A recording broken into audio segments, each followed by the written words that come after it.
Hello friend, welcome to our channel. तो आज मैं एक मेजर इशू के बारे में बात करने जा रहा हूँ कि हर कार ओनर को एक ना एक बार जरूर फेस करना पड़ता है। मैं बात कर रहा हूँ अपने कार के अलाइनमेंट के ऊपर। तो थोड़ा डिटेल में बताते हैं। जब भी आपको अपनी कार का अलाइनमेंट करवाना हो तो आपको अपनी कार को वॉश करा लेना है, जिससे कि थोड़ा भी मिट्टी होगा तो अलाइनमेंट आउट होने का डर रहता है। मैं लेके पहुंच जाता हूँ अपनी गाड़ी को वॉशिंग सेंटर पे। जब तक गाड़ी धुल रही है मैं थोड़ा आपको पीछे से बताता हूँ कि क्या हुआ है। बात ऐसी थी कि कुछ दिनों से मेरी गाड़ी लेफ्ट पुल हो रही थी। स्ट्रेट हाईवे पे अगर चला रहे हैं तो वो पूरी लेफ्ट की ओर भाग रही थी। मुझे था कि गाड़ी का अलाइनमेंट आउट है, चल के अलाइनमेंट कराना है। तो मैं एक ऑथोराइज स्टोर से जाके अपनी कार का अलाइनमेंट करा लेता हूँ। अलाइनमेंट कराने पे भी रिपोर्ट ओके ओके पूरा आ जाता है। मैं नेक्स्ट डे अपनी गाड़ी को हाईवे पे लेके जाता हूँ तो फिर गाड़ी उतनी ही तेजी से फिर लेफ्ट पुल हो रही थी। तो मैं दूसरे स्टोर पे गया और अपनी गाड़ी को चेक कराया तो पता चला कि अलाइनमेंट तो आउट नहीं था, लेकिन मेरी गाड़ी का एक साइड का पूरा टायर रफ हो चुका था। रफ मतलब कि पूरा प्लेन हो चुका था वो अलाइनमेंट आउट होने की वजह से, और अलाइनमेंट आउट था भी नहीं। तो फिर हम आ गए टेंशन में और हम 2-4 स्टोर चेंज करके भी एक चीज कराया तो सब पे अलाइनमेंट ओके ओके था। तो फिर हम एक एमआरएफ के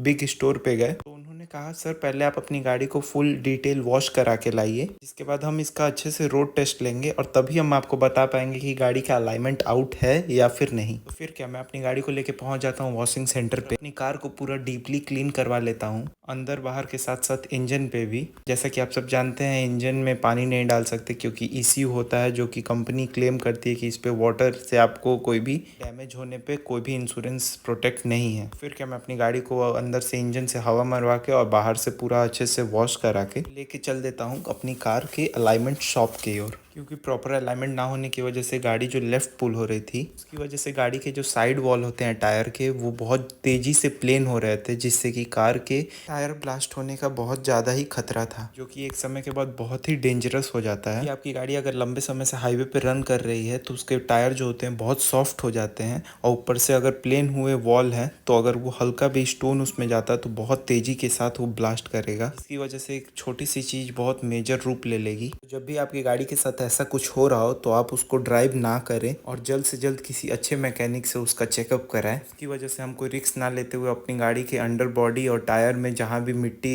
जमी हुई थी उसको अच्छे से वॉश कर लेते हैं और फिर पहुंच जाते हैं एमआरएफ के ऑथोराइज शॉप पे, जिस शॉप से गाड़ी का अलाइनमेंट हुआ था। पहले उन्होंने बोला था कि अपनी गाड़ी को कभी भी वॉश करा के लेके आए, तो हम पहुंच जाते हैं उसी शॉप पे, जैसा कि आप देख सकते हैं यहाँ पे। इसी में मैं एक वीडियो अटैच कर रहा हूँ जो कि इसकी पिछली व्हील अलाइनमेंट का रिपोर्ट है। जैसा कि देख सकते हैं 4.6 1.9 का मतलब इसमें अलाइनमेंट आउट था, और इसको बाद में इन्होंने 0-0 पूरा ओके अलाइनमेंट किया है। आप वीडियो पॉज करके जूम करके भी रिपोर्ट चेक कर सकते हैं, पूरा ओके रिपोर्ट है। शॉप पे पहुंचने के बाद उन्होंने अपना एक एक्सपर्ट हमारी कार को टेस्ट राइड के लिए भेजा। जैसा कि आप वीडियो में देख सकते हो बहुत तेजी के साथ गाड़ी को भगा के और उसको हैंडल छोड़ छोड़ के टेस्ट कर रहा था। इसके बाद पता चलता है कि गाड़ी के अलाइनमेंट में कोई इशू नहीं होता है। गाड़ी के जो स्टीयरिंग रॉड या स्टीयरिंग बुश कहलाते हैं, जो दोनों साइड होते हैं, वो कभी अगर एक्सट्रीमली आप गड्ढे में गाड़ी को जंप कराएं तो कभी अलाइन हो जाते हैं या कभी ऊपर नीचे हो जाते हैं, जिसकी वजह से आपकी गाड़ी का अलाइनमेंट हमेशा आउट ना होते हुए भी गाड़ी आउट जाने लगती है। कि आपको उसके टायर के बुश में मैनुअली करना पड़ता है, मतलब कि मैनुअल स्टेबल करना पड़ता है। तो एग्जैक्ट वही सेम चीज हमारी कार में भी हुआ था, जिसकी वजह से बार बार अलाइनमेंट कराने के बाद भी गाड़ी आउट जा रही थी। जैसा कि फाइनली अब भैया ने कहा है कि अब गाड़ी आपकी आउट नहीं जाएगी,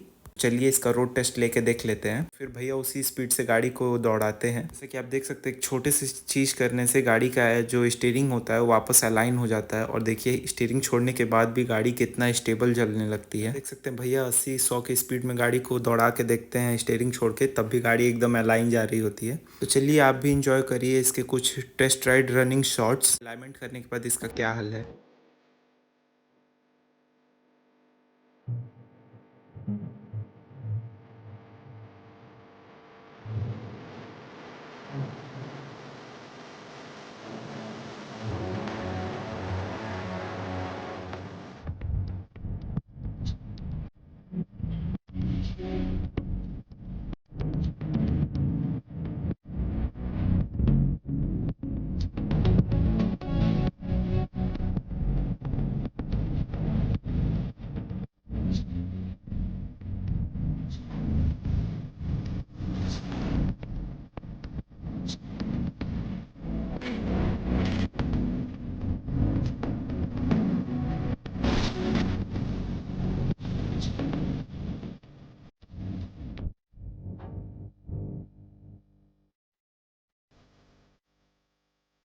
इसी के साथ गाड़ी का अलाइनमेंट हो जाता है। ओके, मिलते हैं ऐसे ही किसी बड़े से वीडियो में। Till then like and subscribe my channel.